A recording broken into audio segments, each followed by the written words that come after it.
गांव की अंधेरी रात में घीसू और उसका बेटा माधव गांव के एक किनारे एक टूटी फूटी झोपड़ी में रहते थे।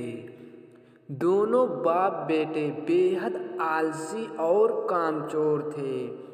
मेहनत करने से उन्हें जैसे बिल्कुल नफरत हो गई थी। गांव वाले उन्हें काम देते, लेकिन ये लोग 2 दिन काम करके तीसरे दिन आराम करने लग जाते थे। उसके घर में खाने को कुछ नहीं था, लेकिन फिर भी दोनों आग के पास बैठे आलू सेक रहे थे। उसी झोपड़ी के अंदर माधव की पत्नी बुधिया प्रसव पीड़ा से तड़प रही थी। बुधिया दर्द से चिल्ला रही थी, अरे कोई पानी दे दो, बचा लो। लेकिन घीसू और माधव बाहर बैठे आलू खा रहे थे। माधव बोला, लगता है बचने वाली नहीं है। घीसू ने कहा, मर जाएगी तो क्या कर सकते हैं, भगवान की मर्जी। उनके दिल में जरा भी ममता या दर्द नहीं था। रात बीत गई।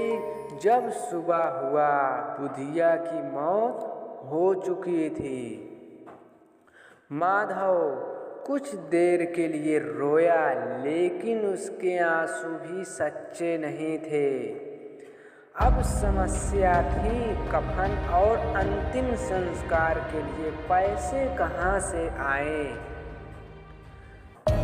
दोनों बाप बेटे गांव में गए और लोगों से कहा, हमारी बहू मर गई है, कफन के लिए कुछ पैसे दे दो। गांव वालों को दया आ गई। किसी ने 2 रुपए और किसी ने 4 रुपए दे दिया। थोड़ी देर में उसके पास अच्छे पैसे जमा हो गए। अब घीसू और माधव बाजार पहुँचे। माधव बोला, चलो कफन ले लेते हैं। लेकिन तभी घीसू की नज़र एक शराब की दुकान पर पड़ी।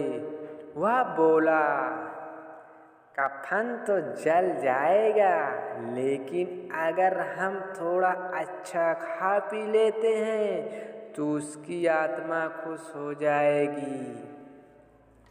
माधव भी मान गया।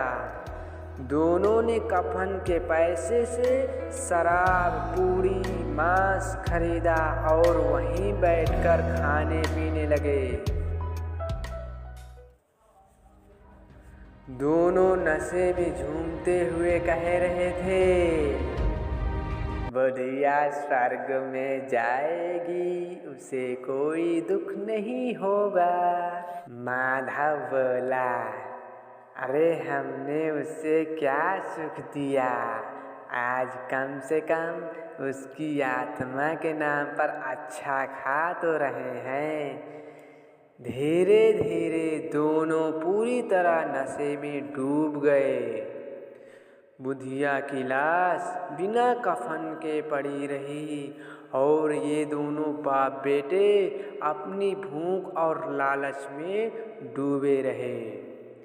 ये कहानी हमें यह सिखाती है कि समाज गरीबी, मजबूरी और इंसानियत के पतन को दिखाती है। जब इंसान बहुत नीचे गिर जाता है तो उसके अंदर की संवेदना मर जाती है। भूख और हालात इंसान को इतना निर्दयी बना सकता है।